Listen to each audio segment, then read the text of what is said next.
Hello students, this is Hema Miss. Welcome you all to Standard 9. Till now we have studied the history of ancient, medieval and modern India. This year we have to study the history of India in the post-independence era, that is after 1947. You all know what is history. History is the study of the past events. His story. It is the story of the past. Today we are going to learn Chapter 1, Sources of History. We can study history with the help of various sources like written sources, material sources, oral sources, and sources in the audio-visual medium. In the modern period, we have to take note of various sources at the regional, state, national as well as international level. We can write history with the help of these sources. In this slide you can see, students, the different written sources: newspapers, diaries, journals, encyclopedias, inscriptions, copper plates, postage stamps. Newspapers are one of the most important written sources of history. They are the fourth pillar of democracy. Through the newspapers we get information about national, international affairs, politics, literature, social, cultural affairs, business. Today we get the newspapers in regional languages too. Yes students, many of you may be getting the Hindi paper, Gujarati newspaper or Marathi newspapers. Though with liberalization and globalization, we are using internet in India, yet the print media, that is the newspapers, still continue to be very, very powerful. The next important written source of history is the postage stamps. Students, you can see a variety of stamps in this slide. Yes, they are so colorful. In some you can see our flag, Mahatma Gandhi, Mother Teresa, Kishore Kumar, flowers, houses. Yes? So what is this? Can any of you write history looking at these stamps? No. But a historian can make these stamps speak. There have been many changes in these stamps since India became independent. There are variety in the sizes, in the color schemes, and they issue the stamps on a variety of themes. Like we saw political leaders, flowers, animals, any event, silver jubilee, golden jubilee. Yes, last year students, we celebrated 150th birth anniversary of Mahatma Gandhi. So a new stamp was issued. So what can we say? Stamps are a valuable repository of history. We get a lot of information from these stamps. Jal Cooper had a hobby of collecting postage stamps.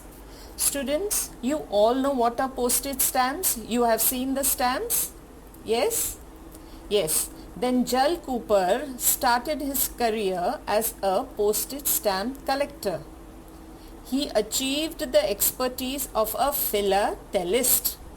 That is, he was an expert on the subject of postage stamps. He was an internationally acclaimed philatelist. He was known not only in India but all over the world. He was the founder of the first philatelic bureau in India. He wrote many philatelic handbooks. The Indian government issued the Jal Cooper stamp in 1977. You can see in this slide, children, you can see a building. and you can see some documents or old books. Yes, this is a place where the historical documents are preserved. This place is called archives. And archives is a place where the historians, that is the historians are those who write the history, can go to gather the first-hand facts, data, evidence from letters, notes, reports, photographs and other sources. The main office of the National Archives of India is at New Delhi. It is the largest among the archives in Asia. After 1953, the Press Trust of India has been an important source of primary details of all important events and of articles on important subjects. Press Trust of India has provided reports, photographs and articles on financial and scientific issues to newspapers. PTI has now started its online service. During the 1990s, PTI started using the satellite broadcast technology instead of teleprinters to send news all over the country. Students, now during the lockdown, were you getting the newspapers at home? No, but we could read the news online. So this material is important for writing the history of modern India. Oral sources of history were the traditional songs, ovis, folk songs, folk tales, the povadas. The povadas narrate the historical events in an inspiring way. The povadas of Lok Shahir Anna Bhau Sathe and Shahir Amar Sheikh narrated stories of Shivaji Maharaj. Many oral stories have proved to be a boon to the historians. Through them, the histories of the villages, different regions are being created. The material sources of history are coins, forts, pots, old structures, pillars, rock-cut caves, museums. The coins communicate the importance of agriculture, of farmers. The forts. India is a country of glorious forts. They tell us the story of the life and times of kings in the last few centuries. The museums help us to understand history. They have the objects which are preserved and displayed, which help us to understand the cultural, religious, historical importance about the past. We have the Chhatrapati Shivaji Maharaj Museum at Mumbai, the Reserve Bank Museum in Pune city. The Government of India started the Film and Television Institute of India FTII at Pune in 1960 with the purpose of providing public education. An institute called Indian News Review has produced various newsreels on important events in politics, social issues, art, sports and culture. This department has also produced various documentaries on prominent social leaders like Mahatma Gandhi, Swami Vivekanand, Baba Saheb Ambedkar, Mother Teresa, APJ Abdul Kalam. These news releases and documentaries are useful for studying the history of modern India. The next source of history is audio-visual source. Now students, you know the meaning of audio. Audio means what you can only hear. You listen to music. Visual is what you see. You watch movies. But when you watch movies, you can also listen to the dialogues. So television, films, internet are called audio-visual media. Now many domestic and foreign television channels also come under this head.